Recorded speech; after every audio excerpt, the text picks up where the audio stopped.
Mariachi, Rosalía, Gonzalo Espinosa. ¿Cómo estás? No sé, no me tan conjunto, no sé.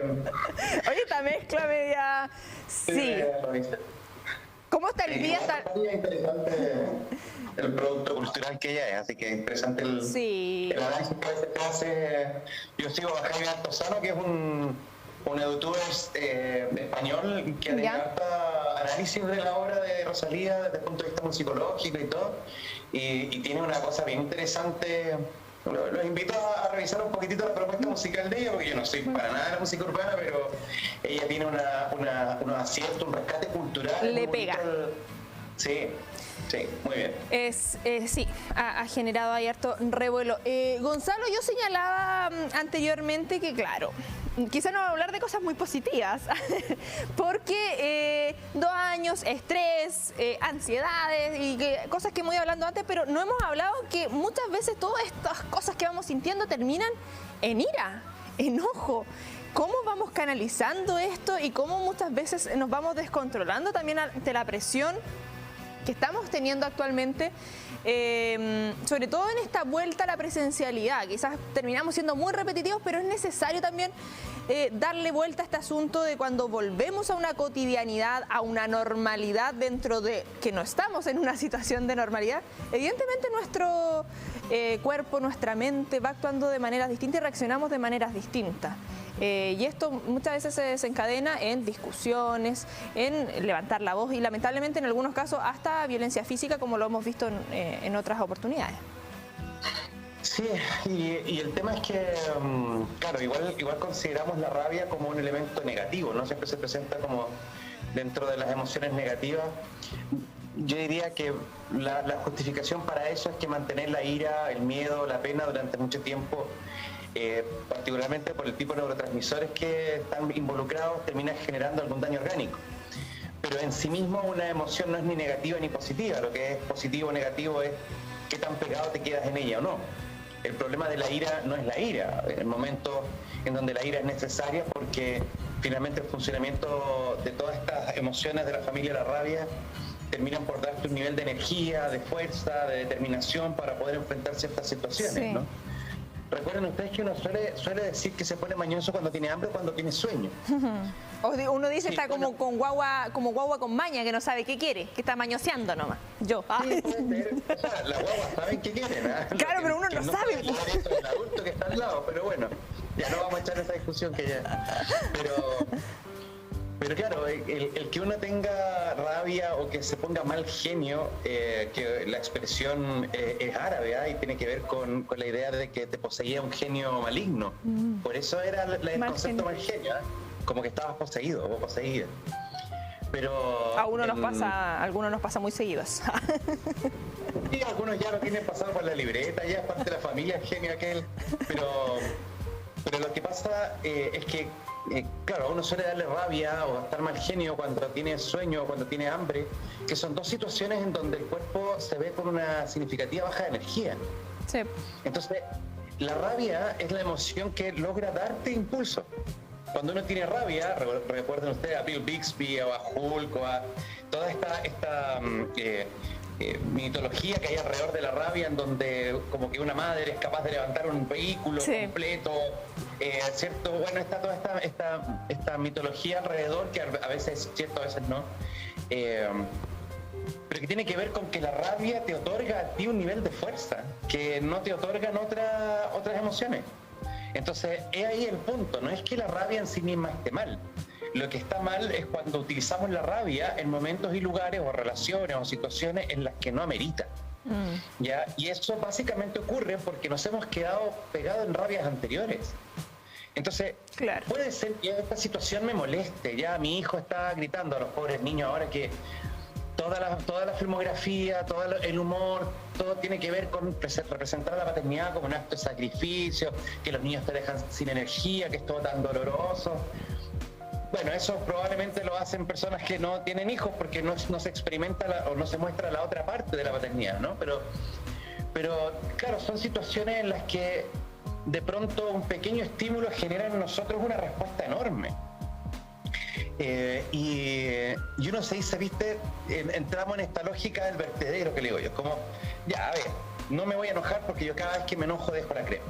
Iba a decir otra palabra, pero se entiende. Pero la entendemos, guiño, guiño. Muy bien.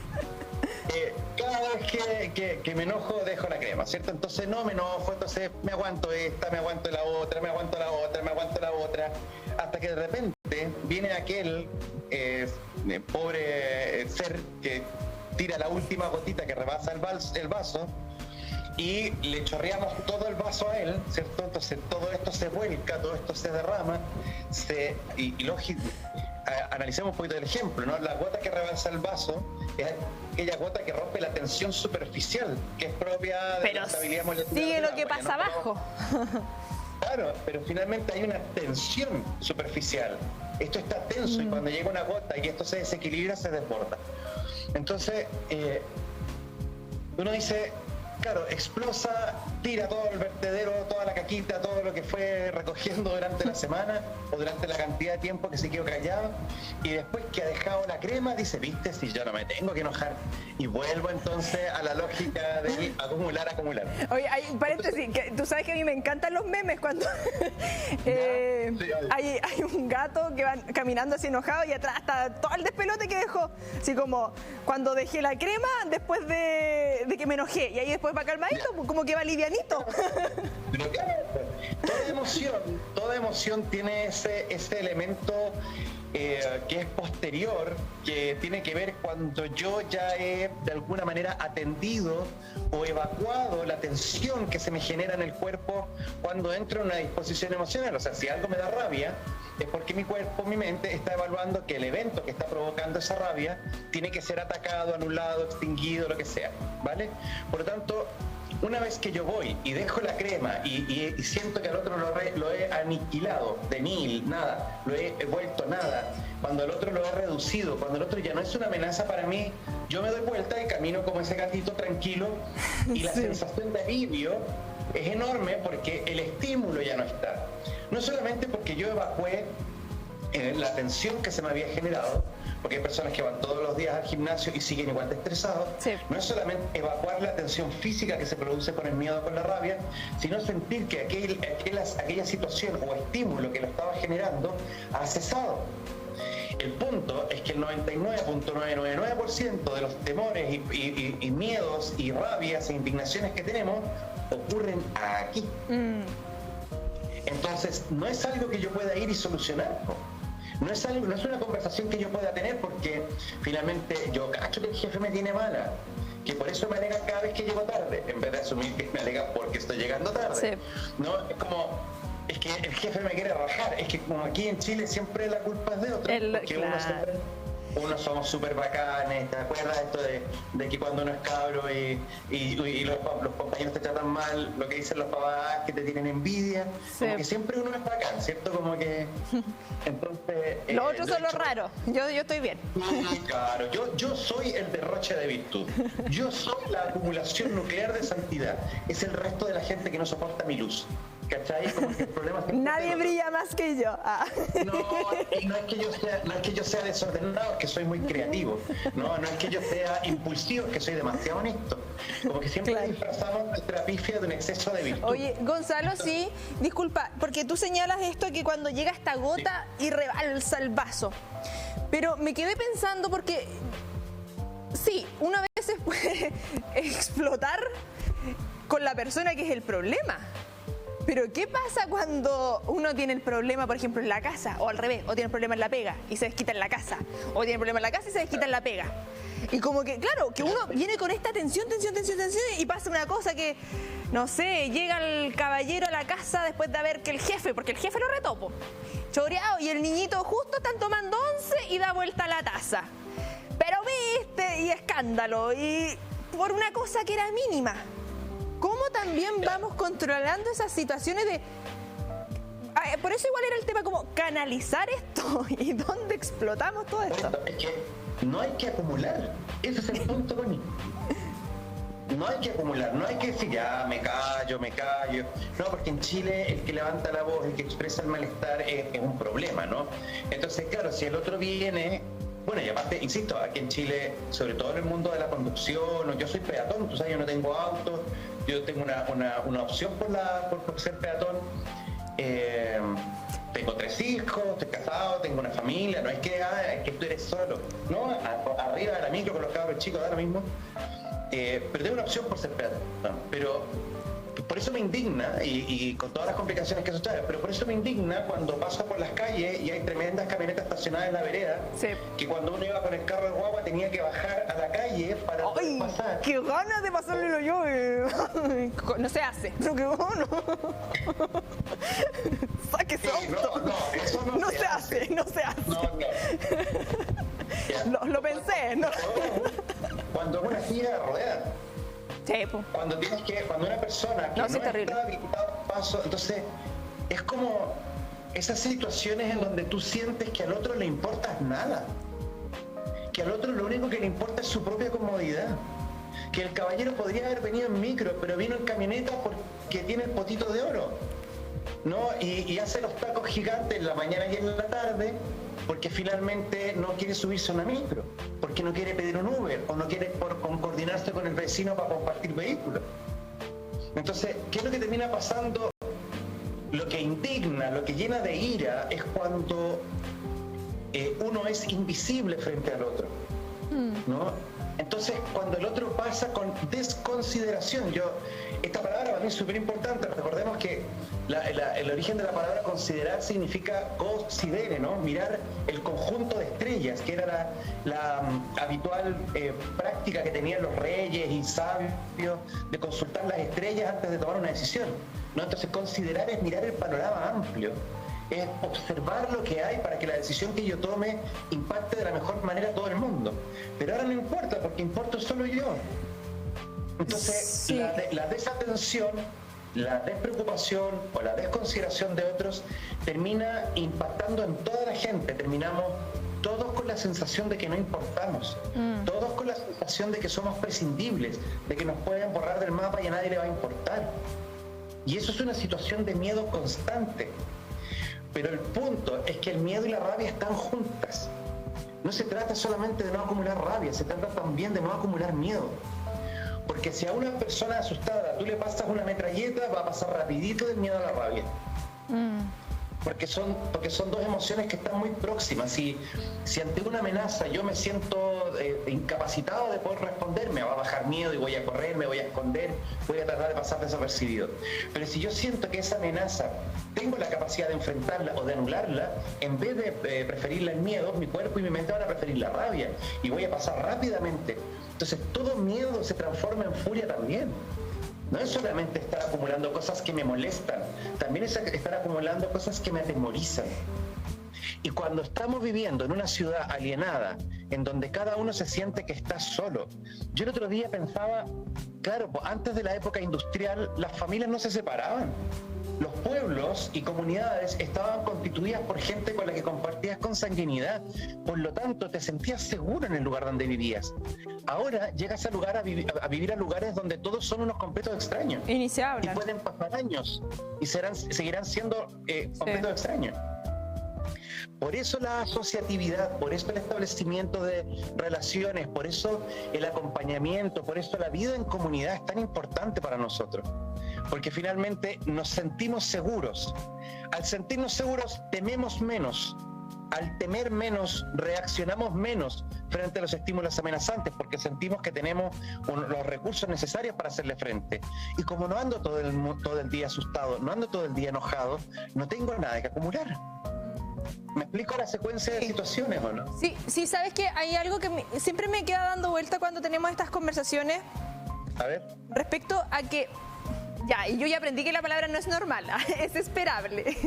Es esperable que uno sienta cosas. Es esperable que si pasa algo, sí. Y cuando tenemos esta rabia o vemos algo, y claro, y voy encontrando lógica, viéndolo también de acuerdo a lo que uno conoce y lo que uno vive.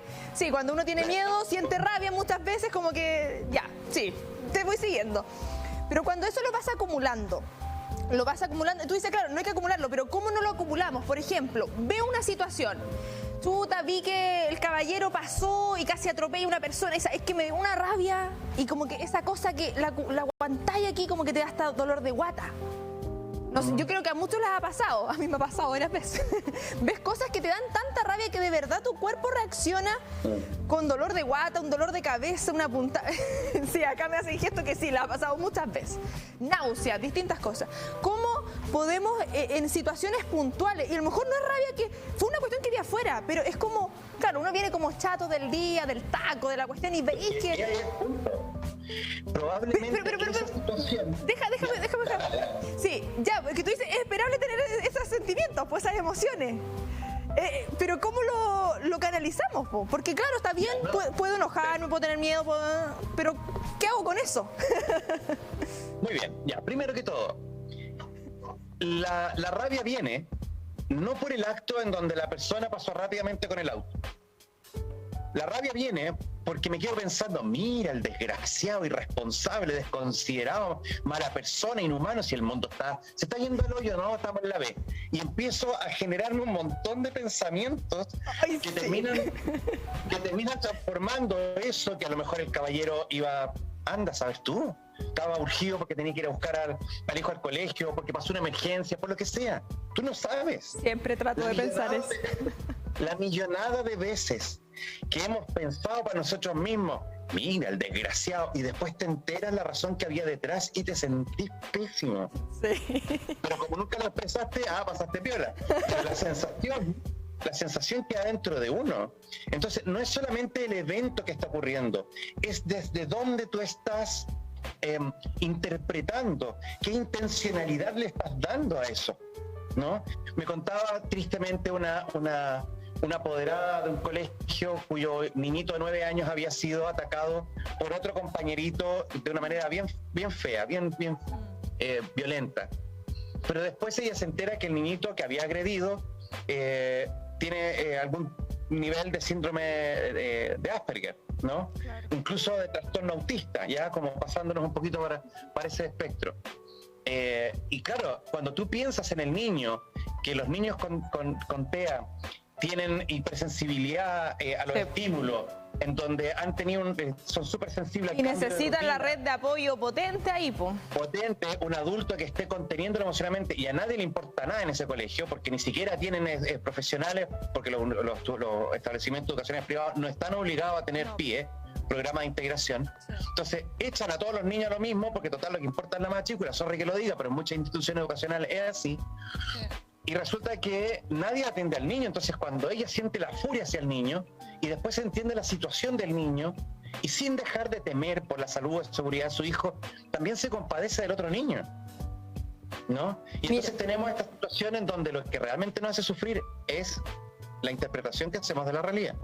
Mira, punto 1.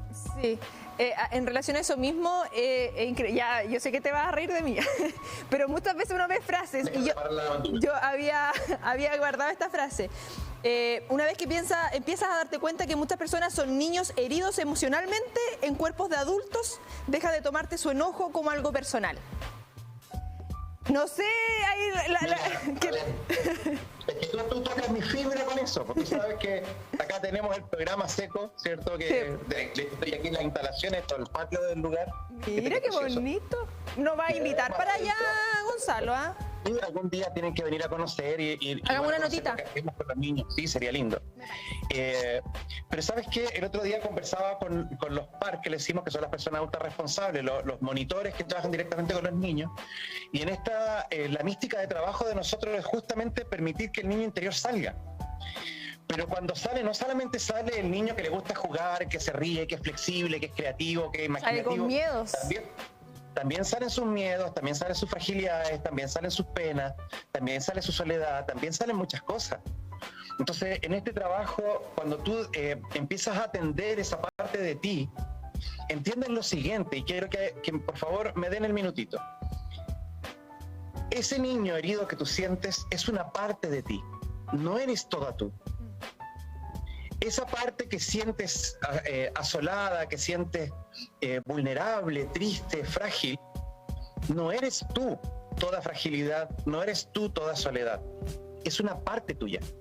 Por lo tanto, sígame bien con esto, por lo tanto, hay otras partes de ti, partes que han sido fuertes, determinadas, corajudas, que se han levantado frente a cada cosa que le ha pasado. Esa parte fuerte y decidida puede apoyar y acompañar a esa parte frágil en ti. Yo lo que voy a decir es súper loco, pero es casi tener un gesto de autoempatía, ¿no? Es como ponerme en mis propios zapatos. Yo sé, lo he dicho muchas veces que no es eso, pero es como una parte de mí puede entender el dolor de la otra parte mía. Sí. Y entonces no ando mirando el mundo desde la herida, no ando mirando el mundo desde el temor, desde la soledad o desde la sensación de incapacidad. Cuando yo soy capaz de proveerme a mí mismo en un acto amoroso, ¿de qué se trata amarse a uno mismo sino aprender a amar sus propias partes? Cuando entonces dejo de esperar que sean otros los que me protejan. Y que cuando no me protegen, entonces me indigno y me encolerizo y me iracundizo porque él o ella no está haciendo lo que yo pretendo que haga.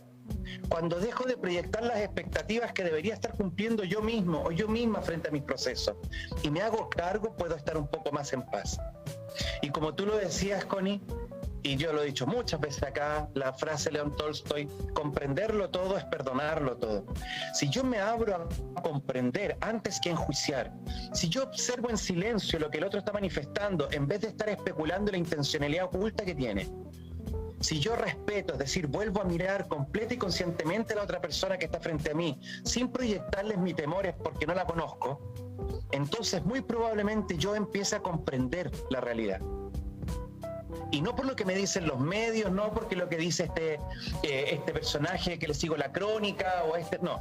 Lo que yo estoy observando de la realidad, si yo logro comprenderlo, puedo aprender a perdonar lo que ocurre. Y si yo perdono, pues estoy en paz. Entonces el ejercicio de la ira no se trata de canalizarla, se trata de no generártela.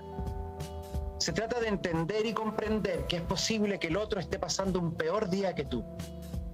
Y que en ese minuto, cuando cometió el error, en vez de tú echarle el grito, le tocas el hombro, le llamas su atención sobre lo que está haciendo, o le haces un regalo, o le dedicas una sonrisa, en ese minuto la persona probablemente tenga la posibilidad de mirarse a ella misma, porque no va a tener que gastar energía en defenderse de ti. Al contrario, tú le estás otorgando un poco más de energía para que ella pueda mirarse y decir, en realidad estoy miccionando fuera del recipiente. En realidad lo que estoy haciendo es inapropiado o inadecuado. Ahora, el temor es tanto ahora, la alienación es tanta, nos sentimos tan solos, porque ya ni hasta Dios está mirando.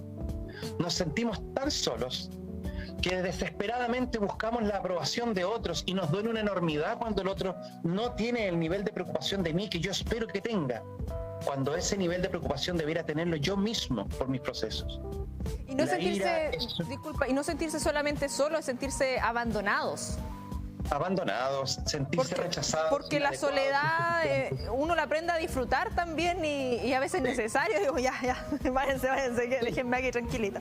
Pero el abandono.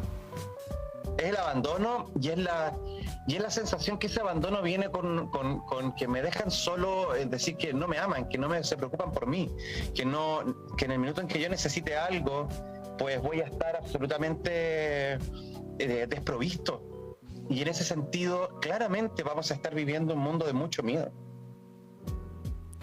Como decía la antigua frase, divide y vencerás, ¿no? A nosotros nos quieren divididos, nos quieren solitarios.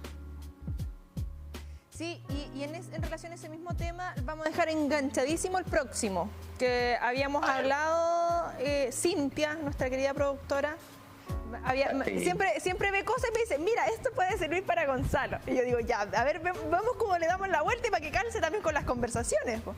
Y precisamente respecto a eso, a la soledad o al abandono o lo que vamos viviendo en estos procesos, sé que hay un nombre técnico, yo no me voy a arriesgar a decirlo, Gonzalo, porque una no es experta, pero cuando, por ejemplo, se pierde un ser querido o nos separamos de una pareja o nos vamos de la casa de los papás, todo esto de desprendernos y quedarnos solos. Tú lo señalabas anteriormente y ahí yo dije, este es el enganche para el próximo tema. Lo importante de estar en comunidad, de la tribu. del apoyo. Sí.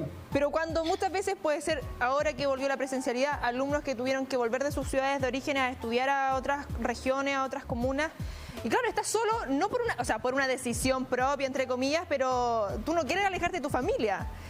Quizás tu pareja terminó contigo y tú no quieres terminar con tu pareja y vas a quedar solo. O por temas X, no sé, fallecieron tus padres y quedas solo.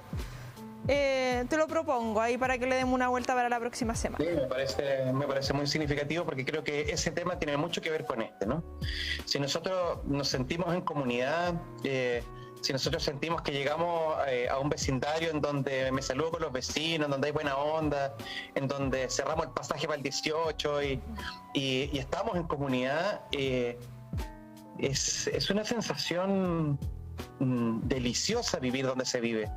Pero cuando sientes que todos te están tratando de embarrar, que todos quieren aprovecharse de ti, establecemos esa lógica paranoide e insisto, divide y vencerás. Recuerden ustedes que el principal miedo que tiene ahora la cinematografía, que se presenta en los cines, son los zombies. Ya no son los extraterrestres, ya no Somos son... nosotros mismos. Somos nosotros mismos. Entonces, y la idea entonces es que el ejercicio está en cómo puedo generar estructuras que me eviten sentirme tan invadido, tan desprovisto de recursos que cualquier cosa me haga sentir mal, que cualquier cosa me asuste o me iracundice, ¿sí? ¿Cómo me puedo detener un momentito, respirar y por último dar el beneficio de la duda? A lo mejor el otro tiene un día peor, ¿cachai? Y en ese sentido romper con el hábito del que tanto se jacta el chileno y la chilena cotidianamente, que es de aprender a juzgar a la gente. No, si yo lo caché al tiro. Eso no es cachar nada, eso es tener un prejuicio enorme, eso es haber dejado todo un montón de información para que la figura de la otra persona calce en tu expectativa, pero tú a él no lo estás viendo. Entonces, ese ejercicio de aprender a abrirse a la vida necesita de un entorno seguro. Por eso la convivencia, por eso la comunidad, por eso siempre me despido de la comunidad cuando tenemos estas conversaciones. Es la comunidad lo que sana, porque finalmente ha sido, digamos, el separarnos los que nos ha sometido a este dolor tan profundo ante el cual no tenemos cómo aparentemente enfrentarlo ni cómo salir de él con la frente en alto, ¿no? Bueno, y es lo que tratamos de aportar evidentemente cada semana, generando estas conversaciones y tratar de unirnos un poquito más. Dejamos ese tema pendiente para la próxima semana, Gonzalo. Un abrazote a la distancia. Ahí estamos.